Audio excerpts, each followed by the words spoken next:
Ja, og velkommen til en anden videoguide, hvor vi prøver at rette en speciel type Cold Stack, det er jo som udtaler det.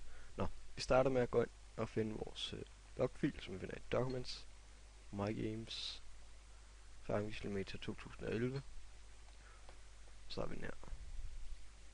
Den type, vi skal rette i dag, er den her, som hedder en Cold Stack med index-tal, der er ja.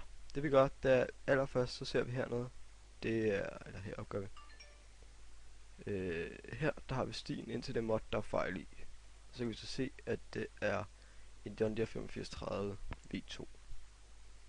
Så den går vi ind i. Jeg finder den her. Mods 8530 V2. Og det vi så gør, da vi finder moddisk-filen. Og den her. Den åbner vi. Og så går vi tilbage i vores logfil. Og så ser vi hernede. Der har vi hvad for et indekstal, der er forkert skrevet ind. Så vi kopierer indekset. Så den her. Copy. Og så går vi herover i Notepad++, som jeg bruger. Det er sådan en forskellig, hvad man bruger. Og der trykker man så Ctrl og F. Og så trykker du Ctrl V. Så kommer indekstal frem der. Så trykker vi så find næste. Den var her. Altså er det i den her linje, at vi har skrevet indekstal forkert ind. Så kigger vi, hvad der lige står her. Der står sådan lige umiddelbart exhaust particle system. Og det er udstødningen, som har et forkert indekstal. Og det er altså det, der påvirker den her og giver den her Cold Stack. Så vi lukker logfilen. Og så finder vi moddets i 3D-fil eller GE-fil. Her.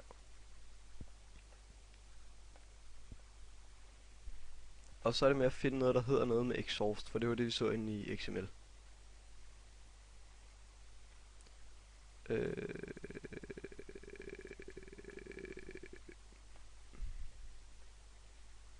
Ja, eller partikel, det tror jeg det er. Ja, partikel, den har vi heroppe, du kan se, den passer med, at den skal sidde op ved udstødningen, så det er højst sandsynligt den her, vi skal have fat i. Ja, så kigger vi herop, hvor vi har index-tal. Der højreklikker du og trykker copy. Og så går du ind i XML-filen igen. Sletter de gamle indekstal. Og trykker Ctrl V, så den nye bliver sat ind. Så har du sådan set rettet den fejl. Det var den her type Cold Stack. Du gemmer bare her. Og lukker her.